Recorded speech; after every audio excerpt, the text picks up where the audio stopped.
Un bien qui a pris des locataires pendant 10 ans, il faut changer les luminaires, remettre à neuf, quitte à après revoir le prix de location. Bien sûr.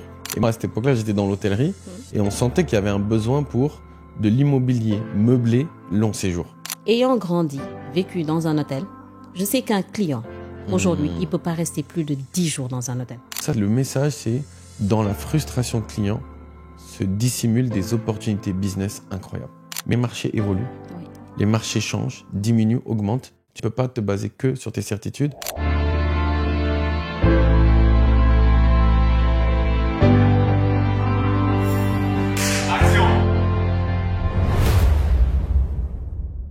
Bonjour à tous, bienvenue dans un nouvel épisode d'Immobilier d'Afrique, le podcast qui donne la parole aux experts de l'immobilier.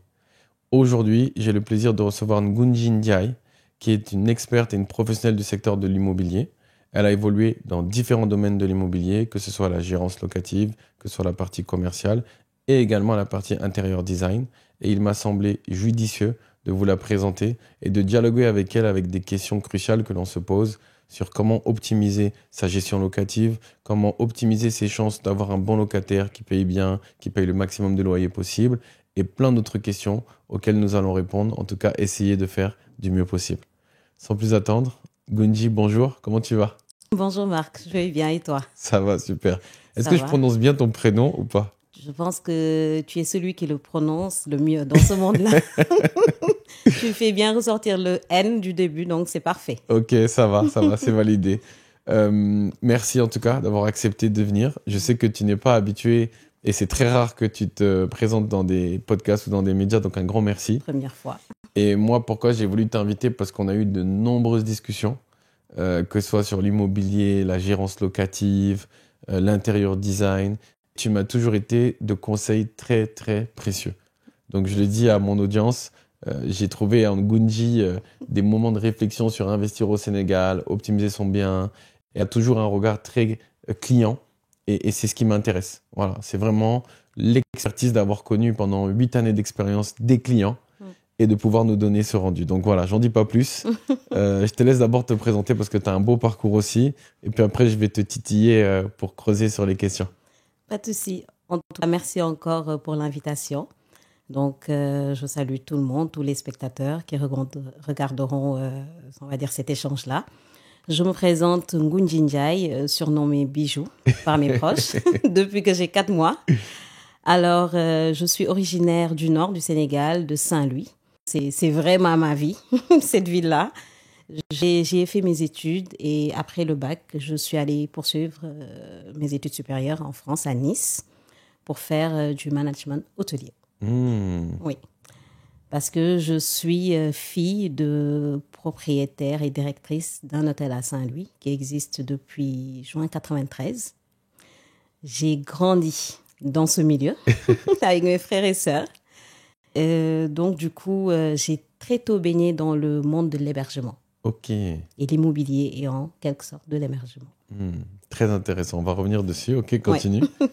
Et voilà. Et donc, j'ai fait 5 ans d'études en France. Ma mère, elle ne voulait pas que je le fasse. Elle ne voulait pas que je fasse des études en hôtellerie parce qu'elle connaissait vraiment les contraintes de ce métier-là. C'est du 7 jours sur 7 et 24 heures sur 24. Donc, la vie de famille, on peut l'oublier parfois.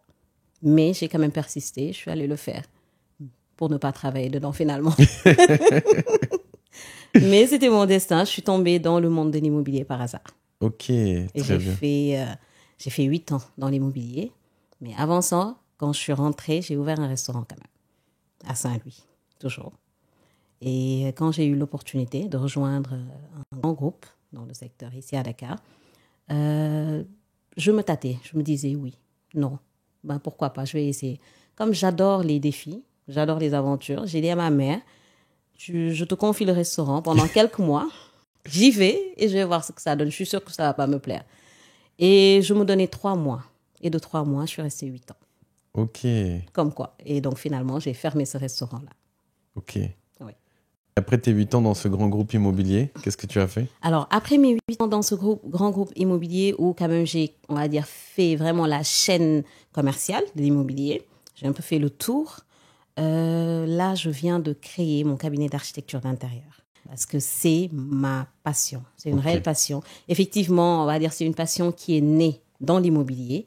À l'époque, j'ai eu un directeur qui a beaucoup cru en moi parce que j'ai créé le pôle d'archi d'intérieur dans ce groupe-là. Et c'est ça qui m'a vraiment donné l'envie.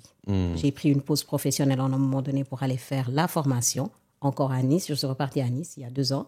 Je suis restée 6 mois. Quand je suis revenue, je me suis dit, bon, il va falloir que je parte parce que vraiment, ma passion maintenant, c'est l'archi d'intérieur. Et j'avais envie de partir, de m'envoler et puis d'y aller par moi-même. Magnifique. Comment est-ce que je dois t'appeler? Bijou ou Ngunji? Comme tu veux, mais Ngunji, parce que tu le dis tellement bien, je préfère. On va dire Ngunji. Oui. Alors, plein de petites questions sur ton parcours. Oui. Déjà, quels enseignements as-tu tirés du fait de grandir dans une famille d'hôteliers? C'est quoi les enseignements et les principes que tu as tirés de cette vie d'hôtelier, en fait?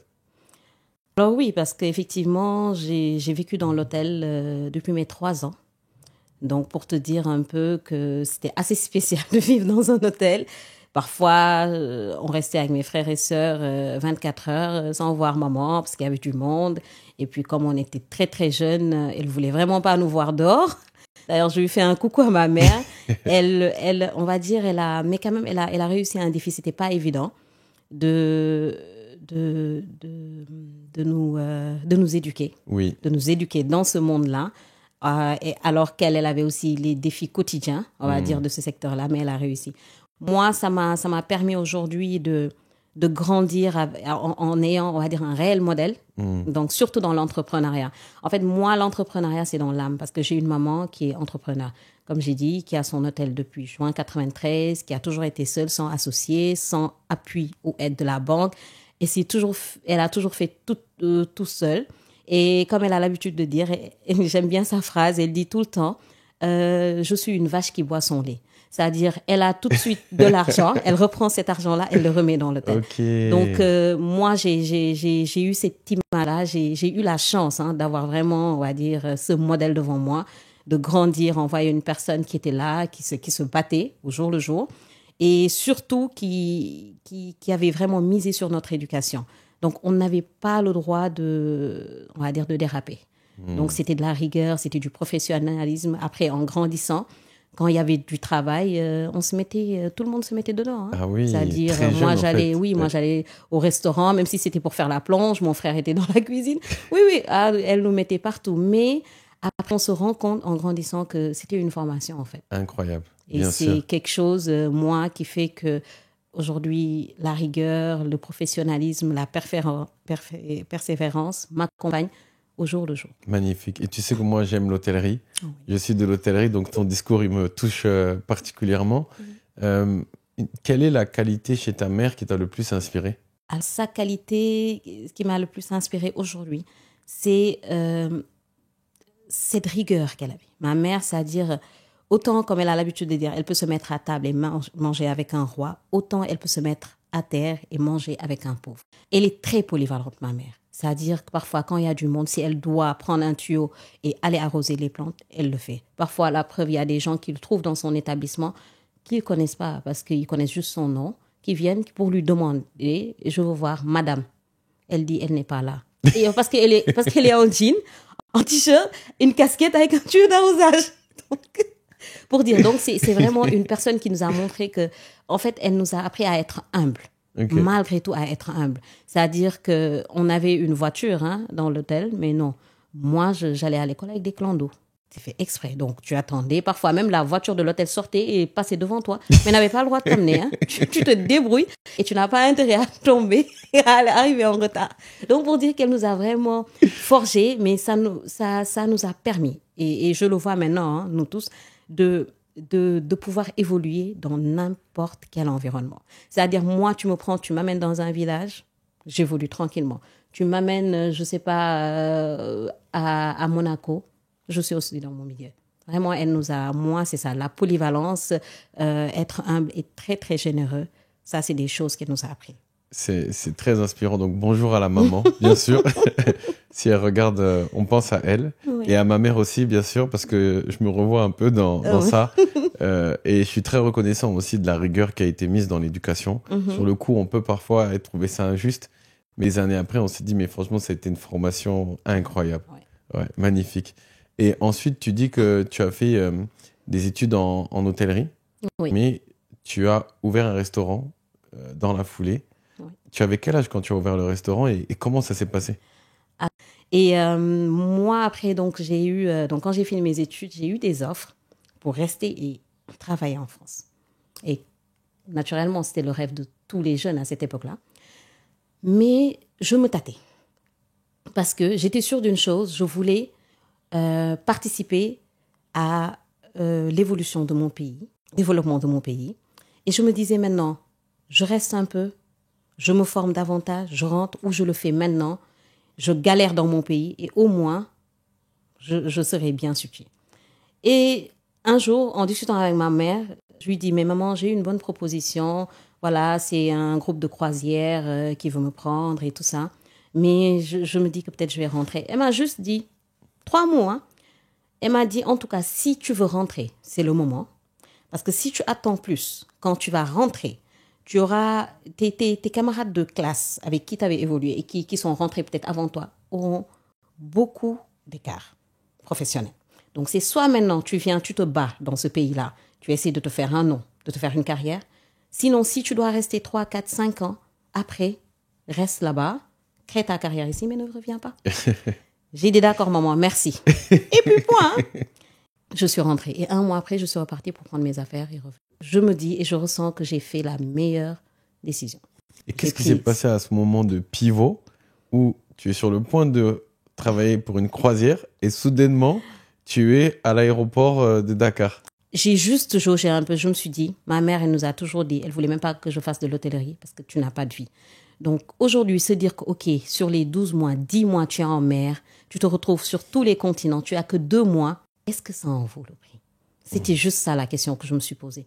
Et je me suis dit, OK, si c'était aujourd'hui peut-être un bateau qui s'arrête parfois au Sénégal, pourquoi pas? Je pourrais revoir au moins mes proches, mais je me suis dit non. On parlait de Dubaï, des États-Unis, mais vraiment des trucs, mais de rêve. Hein. Je me suis dit non. Parfois, c'est des choix à faire, hein, très, Bien très sûr. difficiles, mais il faut le faire. Avant de repartir pour récupérer mes affaires, 1 mois après, j'étais là à me dire, est-ce que je ne vais pas repartir et rentrer? Ah oui, c'était pas du tout évident. C'est-à-dire, il fallait vraiment croire en soi. Moi, je croyais beaucoup en moi. Et aujourd'hui, au fait que vraiment, je voulais participer au développement du pays. Parce que je me disais que je me devais de faire ça. Je suis partie, j'ai pris des connaissances. Maintenant, d'accord, je reviens. Parce qu'on ne peut pas tous rester à l'extérieur. Il faut qu'il y en ait qui rentrent pour aujourd'hui participer au développement du pays. Et je voulais faire partie de ce groupe-là. Mais ça m'impressionne comment, à 22-23 ans, tu vas te poser des questions profondes pour t'interroger sur tes choix futurs. Et qu'en plus de ça, tu dis que tu avais confiance en toi et que tu croyais en toi. Donc, ce qui m'intéresse, c'est que pour des jeunes filles qui partageraient un peu les mêmes moments de vie que toi en ce moment, Ouais. qu'est-ce que tu leur dirais? Quels conseils tu leur donnerais pour avoir confiance en soi et pour croire en soi? En tout cas, qu'est-ce qui a marché pour toi? Moi, je leur dirais vraiment, sans hésiter, si vous hésitez entre rester à l'extérieur et rentrer chez vous, rentrez chez vous. C'est-à-dire, il n'y a pas mille hésitations. Parce qu'aujourd'hui, tu peux rester à l'extérieur pendant 20 ans. Tu n'occuperas jamais un poste de haute responsabilité. Ça, j'y crois. Donc, du coup, tu fais tes premiers pas dans l'immobilier. Oui. Quelles ont été les premières découvertes que tu as fait du secteur de l'immobilier à Dakar en rentrant dans ce grand groupe IMO? Alors, ce que j'ai pu me dire de suite, c'est que l'immobilier, c'est un secteur très rude. Parce qu'il y a beaucoup de concurrence. Aujourd'hui, il y a beaucoup de promoteurs qui sont là et qui font des choses de qualité. Donc, effectivement, quand tu évolues dans un grand groupe, j'ai eu la chance quand même d'être dans un grand groupe, avec une très bonne notoriété ici au Sénégal. Donc, il y avait déjà cette assise-là de notoriété qui faisait que le fait, aujourd'hui, juste d'être dans ce groupe-là, facilitait, on va dire, le business parce que les propriétaires venaient vers nous pour nous confier leur gérance. Si tu dois vendre un produit, quand tu dis que c'est un produit de tel, tu galères pas plus que ça parce que tu n'as pas besoin de présenter le groupe et tout ça. Donc, ça m'a permis aujourd'hui de découvrir l'immobilier, mais pas dans, on va dire, dans un environnement fade ou sombre. Mais c'était vraiment l'immobilier de rêve, hein, parce que tout était limite là. Il fallait maintenant juste mettre en place des stratégies et évoluer. Et de suite, je me suis dit, je vais aimer ce métier-là. Parce qu'il y avait beaucoup de contacts avec des clients. Et moi, j'adore le contact avec des clients. Moi, j'adore échanger. J'aime rendre service. Donc, moi, c'était vraiment ça qui m'a marqué. Et j'ai fait de très, très belles rencontres. Dont toi, tu vois. Donc, oui, et je me suis dit, j'ai aimé. Maintenant, quand le premier poste que j'ai pris ne m'emballait pas plus que ça. J'étais gestionnaire de patrimoine. Ok. Donc, on t'appelait à 2h du matin pour te dire, oui, bon, Madame Ndiaye, excusez-moi, mais le groupe électrogène ne marche pas. Il n'y a plus de carburant, il n'y a pas d'électricité. Imagine-toi, à minuit, 1h, 2h du matin, que tu sois une jeune fille dans Dakar, qui vient d'arriver à Dakar, que tu prêtes ta voiture pour aller au niveau de la résidence. Réellement, tu ne peux pas faire plus que ça parce que tu ne vas même pas remplir le carburant, mais tu devais être là. En fait, les clients, ils ont envie de sentir qu'il y a une présence. Le fait juste de te voir, que tu es là, ça les rassure, en fait. Eux, c'est ça. Les clients, c'est vraiment ça. Eux, ils veulent de la présence, ils veulent du répondant, ils veulent de la communication. Parce qu'une fois qu'on perd la communication avec un client, on perd le client, en fait. C'est juste ça. Moi, dans l'immobilier, c'est ce que j'ai compris. Il faut être in close avec ses clients, avec les propriétaires, les locataires. Il faut qu'ils sentent qu'il y a une prise en charge, qu'on est là pour eux. Et réellement, on doit être là que pour les clients. Alors bon, déjà là, tu nous as donné beaucoup, beaucoup d'informations très riches. Donc, je vais un peu récapituler. Tu mets le client au centre. Tu maintiens le contact avec le client, quel que soit Alpha, et y compris quand le client n'est pas satisfait. Oui. Parce que bien souvent, un client qui n'est pas satisfait, on le traite de client compliqué, difficile, impossible. Et moi, je me rappelle que tous les prestataires, peu importe le métier, qui restent avec nous quand ça devient difficile, qui restent avec le client quand ça devient difficile, ça devient des références. Parce que tu te souviens que quand c'était dur, eh ben, la personne ne t'a pas abandonné. Donc, j'ai l'impression que tu as les valeurs de l'hôtellerie et du service qui ressortent là, déjà. Dis-moi ce que tu en penses. Et aussi, est-ce que tu as l'anecdote d'un client avec qui, au début, ben, forcément, ça s'était peut-être pas bien passé, il y avait un problème technique ou un autre problème, et qui, finalement, tu as réussi à le fidéliser grâce à ce service client-là?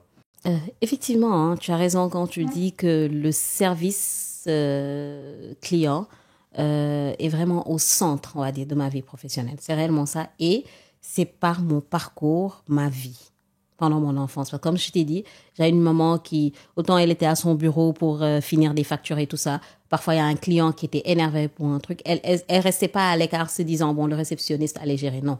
Elle allait se mettre en face pour se présenter, montrer qu'aujourd'hui, il n'y a pas, on va dire, plus haut en poste. Et que donc, moi, je prends le problème et on va trouver ensemble une solution. Bien sûr. Donc, face à cela, je me dis, OK, donc la leçon, c'est que quoi qu'il puisse arriver, qu'importe, on va dire, la complexité du problème, tu ne dois pas fuir, tu dois être là et trouver ensemble une solution. Et aujourd'hui, on va dire, c'est soit ça casse ou ça passe. Mais si on est en face d'un client qui est, moi, je me dis, de très bonne foi, plus ou moins, ça va passer. Parce que cette prise en charge-là, le client ne peut qu'être reconnaissant par rapport à cela. Et moi, j'ai gardé ça. J'ai gardé ça, c'est-à-dire même parce que pendant mes études, j'ai eu à travailler à Gendaz, oui, comme service. Oui, voilà. Donc mais ça a été toujours tout le temps ça. Hein. Je me souviens, j'avais des clients dès qu'ils s'installaient à Gendaz à Nice, ils étaient là à me chercher ou me demander parce qu'ils voulaient que je les serve. Tu vois, parce qu'il y avait ça. Moi, c'était pas juste, je te pose le café, bois, paye et puis vas-y quoi. Il y avait de l'échange. J'étais là tout le temps pour être sûr que le moment se passait bien et tout ça. Et j'ai vraiment gardé ça. Donc, moi, c'est le service client. Je me dis que le client, qui s'énerve, il n'est pas content, d'accord, vraiment, il peut dire, parfois, effectivement, les clients, ils peuvent même en dire trop. Mais il faut juste se dire pourquoi il en est arrivé là. Comprendre. Parce qu'un client qui va jusqu'on va dire au mur, c'est parce qu'avant, il a fait une requête. Il a relancé. Et à un moment donné, il se dit la solution, c'est le clash. Et maintenant, s'il fait un clash et que toi aussi, tu es en position de je ne reçois pas, tu perds un client, tu te fais de la mauvaise publicité. Et notre métier aujourd'hui nous impose à être au service du client et à avoir de l'empathie. par rapport aux clients. C'est vraiment une masterclass de service client, ce que tu es en train de dire, qui me touche beaucoup, puisque déjà, je viens du secteur hôtelier et j'ai eu à faire beaucoup de formations dans ce domaine. Et je me suis souvent posé la question, l'exigence du service client telle que tu la pratiques, est-elle innée? Et donc, soit tu l'as pas. Ou peut-on l'acquérir avec le temps? Et c'est une question que je vais te poser, tu me diras ce que tu en penses, mais moi, ce que j'en pense, c'est qu'il y a des prédispositions, déjà naturelles, des personnes qui sont naturellement serviables, naturellement disponibles, et qui naturellement veulent faire plaisir et ont la teranga, le plaisir de faire plaisir. Mais après, ça se travaille quand même. Parce qu'avec l'expérience, avec les retours d'expérience, on développe des techniques d'écoute, des techniques de reformulation, des techniques de mettre le client à l'écart, de prendre de quoi noter, lui ouvrir un verre d'eau et de le calmer. Et tu as dit quelque chose qui m'a beaucoup plu, c'est un client qui arrive à un stade où ses propos dépassent sa pensée, où il va presque dans la vulgarité. Tu as posé la question de comment se fait-il qu'il en est arrivé là? Quand on l'a connu dans la relation commerciale, on ne l'a peut-être pas trouvé dans cet état-là, mais après avoir expérimenté notre produit, il est devenu comme ça. Quelle est notre part de responsabilité? Qu'est-ce que nous, on peut faire différemment? Et ça, moi, je trouve ça excellent et c'est vraiment très brillant. Toi, maintenant, sur la question de est-ce que c'est inné ou pas, qu'est-ce que tu en penses? Est-ce que tu as vu des personnes aussi t'impressionner dans cette qualité de service client? Moi, j'ai envie de dire que c'est inné. Tu sais, je ne sais pas si tu sais, on dit que Saint-Louis, c'est la ville de l'hospitalité. Teranga, le mot teranga, qu'on dit, teranga à la sénégalaise, vient de Saint-Louis. Beaucoup diront non, ne seront pas d'accord, mais moi, tu vas créer des polémiques dans mes commentaires. Ah, il n'y a pas de souci, il n'y a pas de souci. Je l'assume en tant que Domunda. Mais vraiment, aujourd'hui, Saint-Louis a cette identité-là. Les Saint-Louisiens ont cette identité d'avoir de l'hospitalité, d'être des personnes très chaleureuses, d'être des personnes très agréables. Et comme même on dit souvent, Saint-Louis, c'est une ville, tu t'y attaches facilement. Parce que tellement, c'est l'âme en fait de la ville. Et donc, naturellement, nous qui sommes nés là-bas, qui ont grandi, qui avons fait toute notre vie là-bas, moi, par exemple, c'est cette génération de Saint-Louisiens, pour te dire que je suis une Saint-Louisienne 100%, pure et dure. Moi, je pense que c'est inné. J'ai eu aussi la chance d'avoir été éduquée pendant une partie de mon enfance par ma grand-mère maternelle. Et elle m'a inculqué des valeurs, mais c'était tout le temps des valeurs comme ça. Faire plaisir à la personne qui est en face de toi. S'occuper. C'est-à-dire, quand tu as un hôte qui vient, tu dois t'oublier, toi. C'est celui qui est en face de toi. Tu dois voir s'il a mangé, s'il a bu, s'il est à l'aise. C'est-à-dire, même s'il parle, est-ce que vraiment il est à l'aise? Tu vois ce que... Non, pour te dire, c'est le summum de l'hospitalité. Mais ta grand-mère, elle maîtrise. Elle va même dans le langage non verbal. Ah oui, de non. sentir si incroyable. C'est-à-dire que quand tu es en face aujourd'hui, que tu as un invité, tu dois détecter, voir est-ce que cette personne-là est vraiment à l'aise sur son fauteuil. Est-ce que il n'est pas gêné de te dire, mais vraiment tout, il faut vraiment faire le tour. Donc moi, j'ai envie de dire que c'est inné.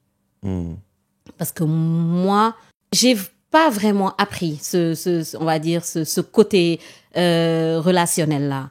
J'ai toujours été comme ça et je pense que ceux qui me connaissent, c'est-à-dire depuis que je suis toute petite, le disent, j'ai toujours été ouverte, extravertie et j'ai toujours adoré, en tout cas, aider des gens, voilà, rendre service. Moi, ça a toujours été ça. Donc, je pense que c'est inné. Je trouve que c'est une inspiration, ce que tu dis. Et ce qui m'a plu quand je suis arrivé sur le continent africain, ou même quand j'ai fait des stages aux Antilles, c'est que les anciens, ils vont te donner des techniques et des principes et des valeurs qui sont très profondes. Et tu peux faire des études où tu veux. Moi, j'ai fait une grande école à Paris. Et ben, il y a des choses que j'ai appris à l'école, mais que j'avais déjà entendues auprès des anciens, auprès des parents et tout ça. Et ce qui est drôle, c'est que les parents, ils te disent toujours, quand nous, on te le dit, t'écoutes rien. Mais quand c'est à l'école que tu l'entends ou quelqu'un d'autre, tu écoutes. Et tu crois, c'est ça. C'est tout le temps ça. C'est la vieille école, en fait. Saint-Louis, c'est ça. Saint-Louis, c'est la vieille école. Et on garde ça. Et je pense que c'est ce qui rend authentique cette ville-là et un peu l'éducation qu'on y a. Donc là, tu es gestionnaire. Donc, tu t'occupes de tout ce qui est facility management, les parties communes, s'assurer que tout fonctionne bien. Après ça, qu'est-ce que tu fais dans l'immobilier? Alors ça, je l'ai fait pendant 1 an et demi. OK. Et à un moment donné, c'était plus tenable. Je me suis dit, ça, à un moment donné, si tu dois te marier et tout ça, ça va être très, très compliqué. Parce qu'à minuit, 1 heure, tu vas pas te lever pour aller gérer un suppresseur qui s'est arrêté. Effectivement, tu dois le faire parce que tu as un client qui t'attend. Mais pour une femme, ça peut être très, très compliqué. Et je me suis juste dit, non, ça, c'est un métier pour les hommes. Et comme je dis encore, j'ai eu la chance d'avoir un mentor quand même dans l'immobilier. Donc, mon directeur de l'époque qui m'a recruté, qui a vraiment cru en moi pendant 4 ans, il se reconnaîtra. Vraiment, je lui dis merci. Et à un moment donné, pendant l'évaluation, j'ai été très franc avec lui. Je lui ai dit que je ne pouvais plus. C'était plus tenable. Et que donc, je pense que même limite mieux vaut que j'arrête. Et peut-être il avait détecté des compétences et il voulait vraiment me donner ma chance. Il m'a dit, bon, on va voir ce qu'on peut faire. Je veux encore que tu restes et on va regarder. Et quelques temps après, il m'a mis au service développement. Donc, on venait même de lancer le développement. En fait, moi, on va dire, il y a eu plusieurs services que j'ai eu à lancer. Ça a commencé par moi. Donc, c'était la prise de gérance. Donc là, c'était passer la journée dehors, regarder les immeubles qui étaient en finition, qu'on ne construisait pas. Hein. C'était pas ma société. Descendre, aller chercher à rencontrer le propriétaire, lui proposer des services de gestion, de prise de gérance. Donc, c'était ça que j'ai fait pendant 1 an. Pendant 1 an, j'avais 2 éléments avec moi et tout. Donc, on a ramené vraiment beaucoup, beaucoup de gérance tiers.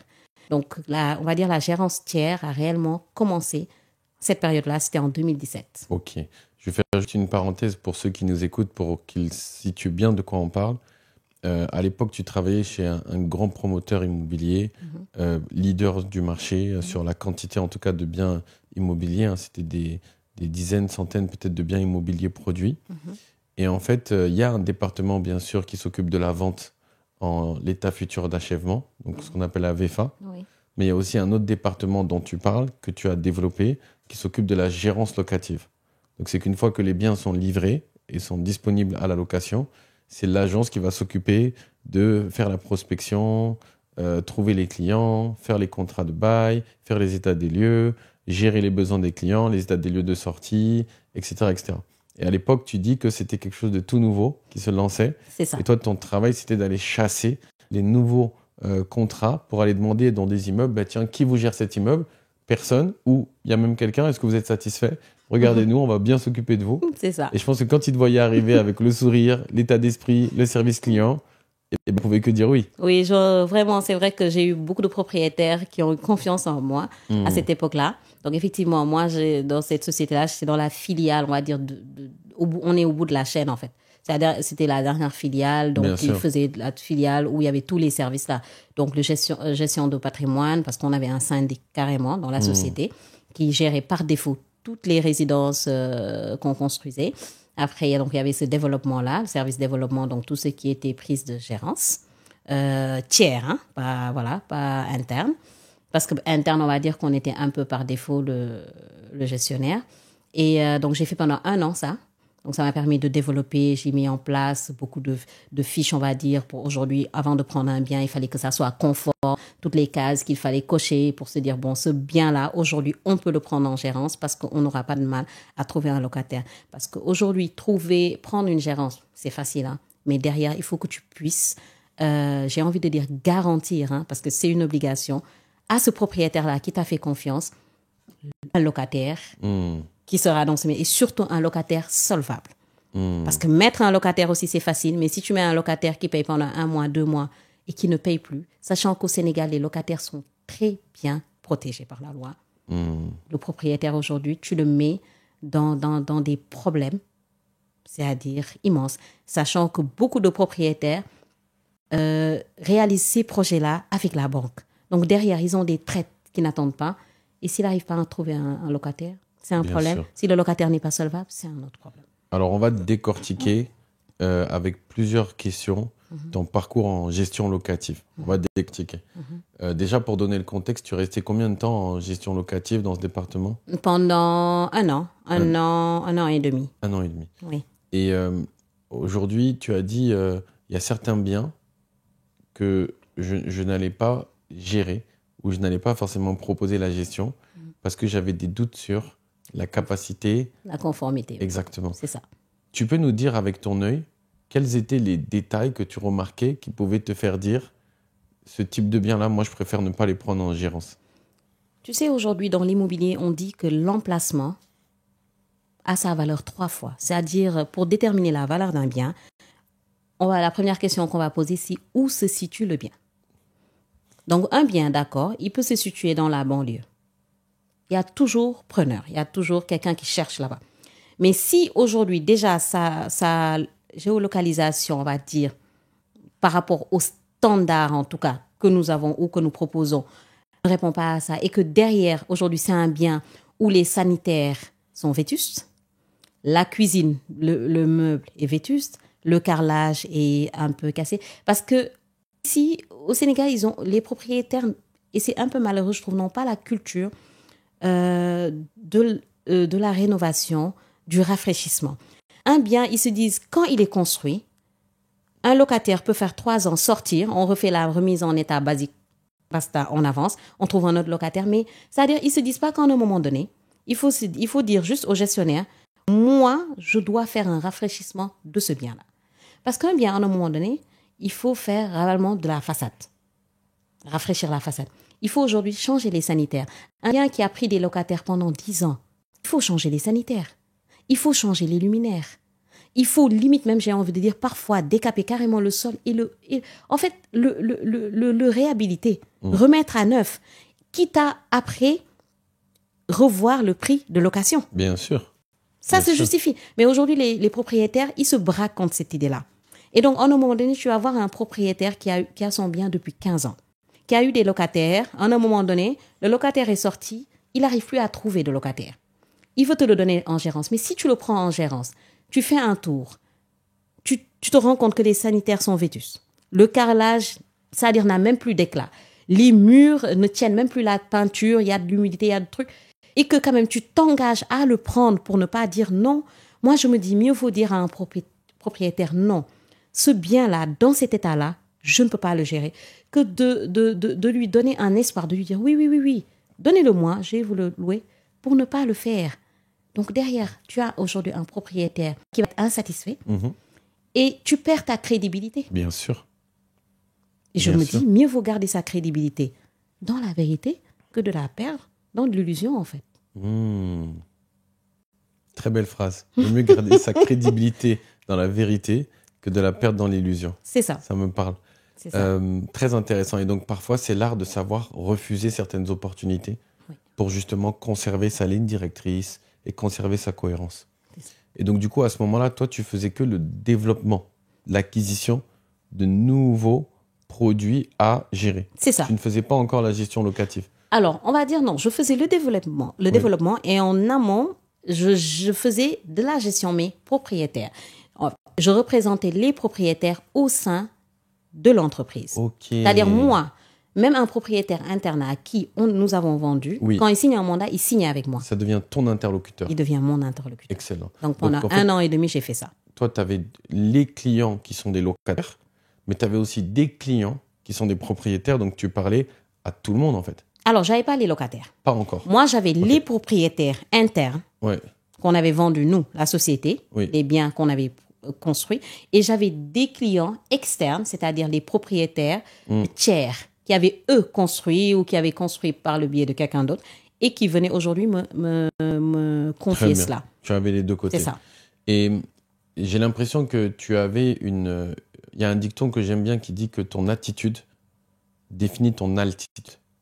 Oui. Et toi, tu semblais avoir cette attitude auprès des clients qui leur donnait envie de te faire confiance, à la limite bien au-delà du nom de ton entreprise.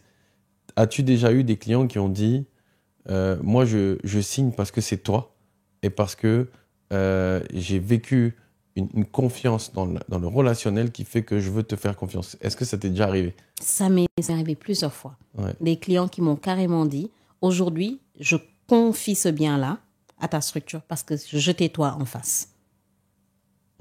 Et je m'en suis rendu compte parce que quand j'ai quitté, on va dire, cette entreprise-là, après 8 années, j'ai eu des propriétaires avec qui j'ai échangé, donc pour leur dire que voilà, maintenant, je suis partie. Et la première question a été, est-ce que tu vas faire de la gérance? J'ai dit, pourquoi? Pour qu'on te confie des biens. J'ai dit, non, j'en fais pas. Tu vois, pour te dire, parce que c'est peut-être, j'ai réussi à à établir et à maintenir. Parce qu'aujourd'hui, on peut établir cette relation de confiance, mais il faut la maintenir. Et pour la maintenir, il faut la nourrir et on la nourrit avec la communication. Un propriétaire n'a besoin que de communication, pas d'autre chose. C'est-à-dire, si son bien est fermé pendant 10 mois, qu'il n'est pas loué, il faut lui dire que c'est fermé pendant 10 mois, que c'est pas loué. D'accord? Mais il faut lui dire le pourquoi, les retours qu'il y a eu. Et aujourd'hui, moi, je me dis qu'un propriétaire ne doit pas courir derrière l'information. L'information doit venir le trouver. Je suis complètement d'accord. Et ton propos, il est extrêmement rassurant pour des propriétaires. Parce qu'en fait, un propriétaire préférera recevoir un coup de téléphone, un WhatsApp. Bonjour madame, bonjour monsieur. Voulez vous indiquer que ça fait 3 semaines qu'on fait des visites. Malheureusement, nous ne trouvons pas preneur, mais nous n'abandonnons pas. Nous sommes sur le coup et ayez confiance en nous. Ce petit message-là, tu préfères ne pas avoir de locataire et avoir ce message-là que, en fait, de rester dans l'abstrait, dans l'inconnu. Et ensuite, effectivement, quand tu vas venir là te plaindre, la relation peut se dégrader. Alors que d'être proactif, ça change tout. C'est magnifique. Ouais. Et donc, du coup, après avoir fait du développement et l'acquisition de nouveaux contrats de gérance, qu'est-ce que tu as fait ? Alors, j'ai fait du développement et à un moment donné, je pense que j'ai eu une dose de folie, en tout cas, qui est arrivée dans ma vie professionnelle. Je me suis levée un bon jour et je me souviens, la première fois que j'en ai parlé, le PDG de l'entreprise m'a regardé et m'a dit, ici, on n'est pas dans un hôtel, hein, c'est pas un hôtel. Parce que j'avais plein d'idées. Donc, un jour, je me suis levée, j'ai dit à mon directeur, mais pourquoi on n'équipe pas, c'est-à-dire on meuble pas les parties communes de nos résidences? Il me regarde, il me dit oui. Je dis, même si on doit mettre juste une chaise et un tapis, c'est-à-dire ça rend chaleureux la résidence. On met une couche de peinture de couleur, rien de compliqué. Il rigole, il part. Mais comme je dis, c'est quelqu'un aujourd'hui qui m'a beaucoup marqué. Parce que il était un peu comme moi, il avait l'esprit vif, machallah, et il n'était pas fermé aux nouvelles idées. Tout le temps, il cherchait à en savoir davantage pour voir si ça lui parle ou pas. Et quand vraiment j'étais... Donc moi, du coup, quand je lui ai dit ça, qu'il a rigolé, il est parti. Mais je savais qu'au fond de moi, qu'il allait quand même y réfléchir parce que j'avais fait un tic, quoi. Et quelques temps après, comme moi aussi, je suis très persévérante, je ne lâche pas, je suis revenue à l'achat. Et là, je lui ai dit, mais nous, on construit, on vend en surplan, on fait de la revente. Mais pourquoi aujourd'hui, les clients, là, il y en a beaucoup, ils nous confient des biens meublés qu'ils ont ameublis eux-mêmes. Pourquoi on ne peut pas faire, nous, le faire et le faire payer? Il m'a regardé, il m'a dit d'accord. Et qui ferait ça? J'ai dit, moi, je peux faire. Sur moi, il a dû se dire, mais elle est sérieuse, elle est en train de trouver des gérances, elle est en train de se démerder pour faire ça, et là, elle veut sortir un autre truc. Je lui ai dit, oui, moi, je peux le faire. Il me dit, ah oui? J'ai dit, oui, je peux écrire quelque chose que je te présente et tu verras. J'ai écrit quelque chose, un projet sur ça. Donc, home staging, j'ai nommé home staging. Donc, l'idée, c'était, aujourd'hui, les biens qui mettaient du temps à être loués, qu'on puisse ameubler ça et le louer en meublé. Surtout qu'il y avait beaucoup de demandes. Parce qu'aujourd'hui, quoi qu'on puisse dire, au Sénégal, c'est un carrefour. Bien on a sûr. beaucoup d'expatriés, on a beaucoup d'organismes internationaux. Donc, l'idée, c'était vraiment ça, qu'on puisse, aujourd'hui, les produits qui sont restés vides, qui ne sont pas loués, on les équipe et on loue à ces expatriés-là. Donc, c'était pour ça, je ne suis pas allée sur le truc de design d'intérieur. Je me suis dit, on va faire home staging. C'était l'idée, c'est genre rafraîchir un peu l'état de l'appartement. C'était ça, ou même les produits aujourd'hui qui ne sont pas vendus, qui sont en revente depuis longtemps, pourquoi pas l'équiper et le revendre? Mais attends, Gunji, ce que tu me racontes, là, ça m'interpelle. À cette époque-là, qu'est-ce qui t'a fait dire qu'en meublant les appartements, eh ben, je trouverais plus de locataires? Comment tu as eu cet instinct? Parce que c'est totalement vrai. Moi, à cette époque-là, j'étais dans l'hôtellerie et on sentait qu'il y avait un besoin pour de l'immobilier meublé long séjour. Le besoin, il commençait à se faire sentir parce que, par exemple, dans mon hôtel, des expats qui venaient s'installer au Sénégal, leur entreprise pouvait être amenée à leur prendre un hôtel pendant 1 mois ou 2 avant qu'ils trouvent un appartement. Mais du coup, être à l'hôtel pendant 2 mois, 3 mois avec 2-3 enfants, à un moment donné, tu te lasses de la cuisine, tu te lasses du restaurant, tu te lasses du petit déjeuner. C'est pas idéal.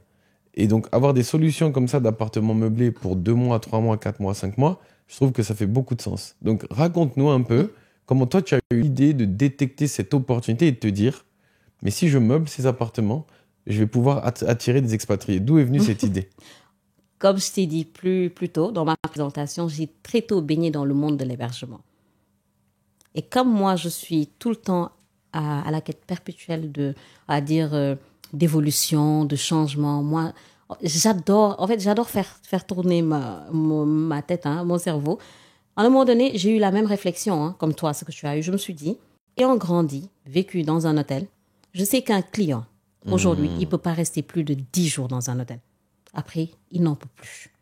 Déjà, dans un hôtel, tu as ta chambre, une toilette. C'est pour ça, aujourd'hui, le business du Airbnb marche bien à Dakar.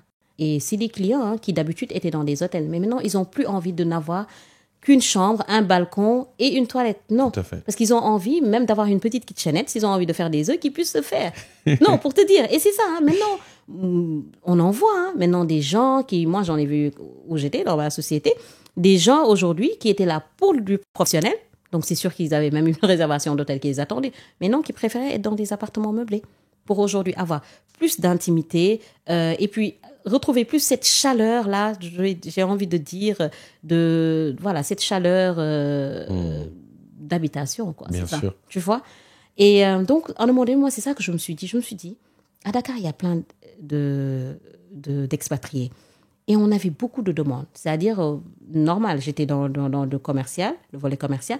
J'entendais souvent de mes collègues qui disaient, oui, telle personne, non, voulait un appartement meublé, voulait un appartement meublé, voulait un appartement meublé. Alors qu'on avait les mêmes types d'appartements, mais vides. Mais eux, ils voulaient meubler. Donc, ça m'a interpellée. Je me suis dit, donc ça veut dire que en fait, ça, c'est une niche qu'il faut exploiter et qu'il faut développer. Parce Bien que sûr. dans le long terme, il y aura un réel business qui sera autour de ça. C'est vraiment une mine d'or ce que tu dis, parce qu'en fait, ça me fait réfléchir au fait que quand les clients se plaignent et sont frustrés et disent que vous ne faites pas ça et que vous n'avez pas d'appartement meublé, etc., beaucoup vont se dire les clients sont embêtants, les clients sont énervants. En fait, toi, tu viens de traduire que dans la frustration client se cachent des mines d'or d'opportunités de business. C'est ça. C'est dans la frustration client que l'on peut détecter des opportunités, de nous transformer et d'évoluer vers des choses différentes. Et pour faire le parallèle avec l'hôtellerie, vu qu'on a tous les deux évolué dans ce secteur, l'émergence des boutiques hôtels, l'émergence des hôtels de charme, la diminution de la signalétique de marques fortes dans les hôtels pour laisser place à des hôtels personnalisés, un peu boutiques, mais ça a été en grande partie provoqué par Airbnb. Parce qu'en fait, les clients ne cessaient de dire « mais moi, je ne veux plus être le client de la chambre 740, standardisé, descendre au petit déjeuner, prendre mes œufs brouillés, et puis aller au bar et prendre mon coca, et avoir une vie qui est déjà normée, où je suis un numéro parmi tant d'autres. Je préfère aller dans mon Airbnb, je vais payer 30 à 40% moins cher, et en plus, je serai dans la maison de quelqu'un. C'est vraiment une expérience authentique. C'est ça. Et les hôtels se sont dit, on ne peut plus trop standardiser. C'est-à-dire que même dans les hôtels standardisés aujourd'hui, ils essayent de faire un côté home staging, de je suis dans l'appartement de quelqu'un. Tu vois, je prends l'exemple des hôtels Ibis, les nouvelles générations d'hôtels Ibis, Oui, Ibis sont style. très boisés, Oui. racontent une histoire beaucoup plus chaleureuse et ne s'inscrivent plus uniquement sur des matériaux plastiques, PVC, standardisés et classiques. Ils vont vraiment se personnaliser. Et donc, le message, c'est dans la frustration client, se dissimulent des opportunités business incroyables. Et il ne faut pas hésiter en fait à aller chercher les frustrations et de s'y mettre. Parce que si je solutionne des problèmes pour mes clients, je solutionne des problèmes pour mon business. Très intéressant. Donc déjà, à cette époque-là, tu avais cette finesse et cette vivacité d'esprit. C'est ça. Donc, tu as géré le département home staging. Donc, du coup, tu l'as mis en place, Et donc là, structuré. voilà, donc là, le directeur m'a donné l'aval et je lui ai dit, donc on fait le test. Donc, je suis allée trouver nos premières résidences qui ont été construites, j'étais même pas là-bas. Et j'ai commencé à installer un sofa, une table, un tapis, faire de la déco carrément. Et de suite, on a vu que c'était agréable, Tu en as fait. valorisé l'actif, en fait. C'est ça. Donc, j'ai fait sur toutes les résidences qui étaient déjà existantes. Mm. Et dès lors, on a commencé, on s'est dit maintenant, dès qu'on livre un projet, on aménage les parties communes avant de livrer. Tout à fait. Et l'aventure a commencé comme ça en début 2018. Et j'ai dû faire peut-être une dizaine de résidences Oui. avant maintenant de lui dire, je veux faire le premier appartement. Là, il a éclaté de rire. Il s'est dit, bon, là, elle est en roue libre. Elle va y aller là. Mais il m'a quand même suivi dans cette folie-là. J'ai fait un budget, vraiment, je suis allée trouver les proformas. C'était passionnant. Je me disais, non, il fallait que je fasse, surtout qu'il y croit. Et je suis venue. Donc, il m'a donné l'argent. J'ai fait un F4 que j'ai ameubler de 200 mètres carrés au point E. Et tout le monde était là, waouh. Et il a été loué, je pense, même pas un mois après. Alors qu'il n'était pas loué avant. Qu'il était vide pendant longtemps, que le propriétaire n'était pas prêt à sortir de l'argent pour ameubler. Il ne voulait pas. Il voulait louer en vide. Parce qu'il y a des propriétaires qui disent non, parce qu'ils ne veulent pas sortir, qui disent je veux louer vide. Donc, ce n'était pas loué depuis quelque temps. Il était frustré, remonté, il ne demandait même plus de nouvelles. Donc, je lui ai dit, mais il y a de la demande aujourd'hui en meublé. On prend le risque. On n'a qu'à le prendre. Il veut louer en vide. On prend en vide. Son prix sera le nôtre. On équipe et on va pour le louer en meublé. Et ça s'est fait comme ça. On a eu quelqu'un qui est venu, qui a signé en longue durée avec un beau prix. On va commencer par le F4 en tant que tel. Quand il était F4, donc 3 chambres salon. Oui. Quand il était vide versus quand il a été meublé. Qu'est-ce que tu as réussi à incorporer en plus comme valeur en l'ameublant? Qu'est-ce que tu es parti chercher comme expérience client en plus en rajoutant les meubles sur cet appartement? Tu sais, moi, je me suis toujours dit, quand j'ai intégré le monde de l'immobilier, que j'ai commencé vraiment à faire mon parcours, parce que dans ma boîte, on ne le faisait pas. Mais je l'avais toujours dit, en fait, qu'il fallait un appartement témoin. Parce qu'aujourd'hui, on peut vouloir vendre. Et la vente sur plan, ce n'est pas évident. Parce qu'une personne, elle te fait confiance, elle signe, elle paye. Mais elle n'a aucune certitude Bien sûr. de ce que tu vas livrer. Donc moi, je me dis, un appartement témoin, c'est très important. Surtout pour ceux qui vont acheter pendant le projet ou à la fin du projet. Bien sûr. Parce qu'aujourd'hui, arriver dans un appartement que tu ouvres, qui est entièrement équipé, il y a ce pouvoir de projection-là. C'est-à-dire, tu te vois carrément vivre dans ce bien-là. Alors qu'un appartement qui est vide, peut-être, à moins que tu sois vraiment passionné d'espace, d'immobilier pour te dire oui, ça, mais il y a rien. En fait, il y a aucune émotion. Y a pas Et d'âme. moi, je me dis que un bien immobilier, que ça soit pour de l'habitation ou même pour de la location, quelqu'un qui investit, si c'est pour de l'habitation ou de la location, cette personne-là doit se dire, je dois chercher l'émotion de mes futurs locataires. Il faut de la chaleur. Parce qu'aujourd'hui, le confort d'intérieur, ça n'a pas de prix. Et quand tu montres à une personne un appartement qui est ameublé de manière simple, hein, vraiment correct, moderne, minimaliste et tout ça, mais très chaleureux, cette personne se dit « waouh ». C'est-à-dire, même aujourd'hui, si je ne loue pas cet appartement, mais moi, je peux vivre dans cet appartement. Bien sûr. Et en fait, c'est extrêmement intéressant ce que tu dis parce que tu fais état d'un autre virage qui est arrivé dans le business, c'est le marketing de l'émotion. N'est-ce pas, le marketing sensoriel? Et de se dire qu'en fait, on ne vend pas un produit, on vend une émotion, on vend un ressenti, on vend un sentiment d'appartenance et on vend, ce que tu as très bien dit, une projection future. Je me projette dans ce lieu. Et ça, effectivement, le secteur hôtelier a commencé à faire la même chose puisque, à un moment donné, c'était plus juste des hôtels, c'était l'ancienne maison du grand écrivain Untel. C'était l'ancienne maison qui accueillait les premiers soldats de telle histoire. En fait, on est parti chercher l'émotion. Je t'ai pas dit la meilleure. Mon beau-père, il a une maison d'hôtes à Saint-Louis. Donc, pour te dire, c'est vraiment une famille d'hôteliers. Une maison d'hôtes de 5 chambres. Oui. Une maison qui est classée patrimoine historique. Oui. Une maison de plus de 100 ans qu'il a rachetée. Donc, c'était une maison qui appartenait à une famille marocaine. Très connue à Saint-Louis. Il a racheté, il a remis beaucoup d'argent, mais en gardant l'identité, la première. Donc, il a gardé le sol. Il a rafraîchi, rénové, mais en gardant le sol, en gardant le haut plafond. Donc, tu as presque 5 mètres au plafond. Une vraie maison saint-louisienne, comme les maisons de Gorée et de Rufisque, qui a 5 chambres.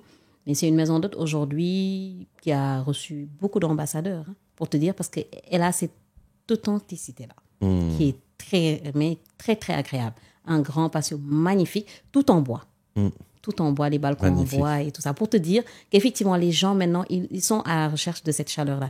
Ils se disent, si aujourd'hui, je quitte chez moi, je vais en mission quelque part. Si, OK, je vais pour travailler, c'est vrai, je sors de ma zone de confort, mais quand même, je vais aller à la quête du bien qui va se rapprocher de chez moi. C'est-à-dire pour ne pas qu'il y ait cette rupture-là.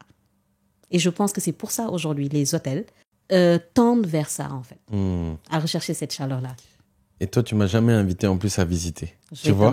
Je vais t'amener. Je te ferai découvrir regarde, 2 beaux établissements. Je sais pas si tu connais une série qui s'appelle Suits. Oui, j'ai pas regardé. Tu n'as pas regardé. Je vais faire juste un parallèle pour ceux qui nous écoutent avec Harvey Specter. Oui. Lui, il y avait son acolyte Mike Ross. Et Harvey lui disait à chaque fois, arrête d'utiliser et d'être dans l'émotionnel quand tu prends tes décisions. Oui. Prends des décisions business. Par contre, il disait, mais apprends à utiliser les émotions au bon moment quand tu es au tribunal et qu'il y a un dossier et qu'il faut convaincre un jury. À ce moment-là, il faut savoir utiliser l'émotionnel au bon endroit. Oui. Et c'est exactement ce à quoi ça me fait référence, c'est que quand tu investis dans ton bien immobilier, la prise de décision d'investir, elle doit être cartésienne. Oui. Avec des chiffres, des mètres carrés, des surfaces, des orientations, des nombres de pièces, la taille de chaque pièce, les équipements, les branchements électriques, bref, les alus, les baies vitrées, etc. Très rationnel. Mais une fois que tu vas mettre ton bien sur le marché et que tu vas l'ameubler, capte toutes les émotions de tes futurs locataires parce que c'est ce qui te permettra de maximiser ton loyer. Et là où c'est hyper intéressant, c'est que quand j'achète et que je vais meubler, il ne faut pas meubler pour dire « moi, je vais meubler pour que ça me plaise à moi ». Il faut que je puisse meubler pour que ça plaise à mes futurs locataires. Et ça m'amène à mon sujet suivant. J'imagine que tu as lancé le département, ça fonctionne, ça marche. Oui. Et la décoration intérieure, c'est un peu comme l'hôtellerie, c'est comme la cuisine. Tout le monde a un avis. Et tout le monde s'y connaît. Oui. Et tout le monde est expert, n'est-ce pas? Oui. Et donc, du coup, ma question pour toi, c'est comment as-tu fait pour naviguer entre les goûts des clients et le goût du marché que toi, tu sais être adapté pour un marché, une taille d'appartement, etc. Comment tu as fait pour naviguer et réconcilier les deux quand tu avais des clients qui te demandaient des choses parfois où tu te disais mais ça, je ne crois pas que ça va augmenter votre loyer. Comment tu gérais cette dichotomie? Alors moi, comme tu le sais, j'ai pas fait une formation en architecture ou design, j'en ai pas fait. Mais quand on parle d'hôtellerie, c'est le luxe. Quand on parle d'immobilier, c'est le luxe. Le luxe, c'est le confort, c'est tout ce qui est beau. Et comme je te dis, moi, j'adore bricoler. Moi, vraiment, j'adore bricoler. Je sais que si j'étais un homme, je ferais un métier manuel. Moi, j'adore bricoler. Et ça a été simple. C'est-à-dire, quand on a lancé le département et que ça a marché, comme je te dis encore, moi, j'adore échanger, communiquer. Et je me suis dit, le secret, c'est simple. Le client qui va aujourd'hui vouloir, on va dire, participer ou croire en ce projet-là, disant oui, d'accord, j'accepte d'acheter un pack parce que vraiment, il a fallu mettre en place des packs. Mais c'était au début, donc vraiment, c'était des calculs, c'est faire, c'est dire non, ça, c'est pas bon, refaire, vraiment des ajustements. Mais on a eu des propriétaires qui ont cru en cette histoire-là parce que déjà, il y avait une relation de confiance entre eux et la société. Donc, si la société leur dit aujourd'hui, il y a un nouveau service d'ameublement et qu'aujourd'hui, ils peuvent louer en meublé, qu'ils ont les moyens, ils se disent oui, on y va. Et moi, ce que je faisais, c'est que j'échangeais avec ces clients-là pour voir un peu, vous aimez les couleurs chaudes, vous aimez les couleurs pastel, vous êtes plutôt cuir, plutôt textile, c'était ça. Et comme ça, le client, vu qu'il participait au projet, il s'y retrouvait dans le résultat final. Il s'y retrouvait. Et après, c'était facile pour qu'ils disent non, vas-y, Madame Ndiaye, je te fais confiance, vas-y. Déjà, ils avaient donné les grosses lignes. Moi, quelqu'un qui me dit, par exemple, moi, j'aime pas le cuir, qui dit, j'aime pas le cuir, donc je sais que c'est du textile. Tu vois, moi, je demandais donc des choses, au moins, on va dire, qui vont taper à l'œil dès que tu rentres dans l'appartement. Après, le reste, j'accommodais. Et vraiment, j'avais des clients qui me disaient tout le temps, vas-y, je te fais confiance, je sais pas, j'ai pas d'avis réellement dessus, mais ils appréciaient à la fin le boulot. Parce que je m'évertuais en fait à vraiment rester dans quelque chose de très standard, on va dire. Standard, c'est-à-dire je prenais pas trop de risques. Vu qu'en plus c'était nouveau, j'avais pas fait des études, j'ai eu un directeur qui a cru en moi, je suivais ma folie en quelque sorte. Parfois j'avais un projet j'étais là à me dire mais qu'est-ce que je vais faire pour ne pas que les deux se ressemblent en fait. Mais comme je l'ai pas appris, il fallait trouver ça. Donc c'était parfois tu dormais, tu te réveillais en pleine nuit pour une pause pipi et une idée te venait, t'ouvrais l'ordinateur pour noter, pour ne pas oublier. Mais vraiment, c'était un truc, mais c'était une belle aventure. Et je me suis éclatée. Et comme aujourd'hui, tout ce qui est design, moi, je me dis, tu t'éclates en fait. tu t'éclates, donc il faut suivre ta folie. Donc moi, j'y allais.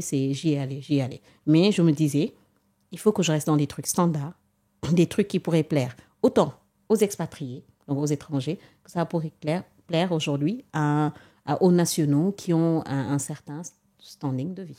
On voit que tu es une vraie passionnée et que c'est ta passion, la décoration et l'intérieur design. C'est une passion quand même que j'ai découverte vraiment avec l'immobilier. Et c'est en créant ce pôle-là. Tout à fait. Ouais. Je veux faire une petite parenthèse pour aussi ceux qui nous écoutent. Oui. Parce que moi, j'aime bien étudier les mécaniques comportementales, ça me plaît. Ouais. Mais j'aime bien aussi étudier les mécaniques business. Et quand on doit prendre la décision entre louer vide et louer meublé, je pense qu'il y a un calcul, il y a une vraie réflexion stratégique à adopter pour être le plus rationnel possible.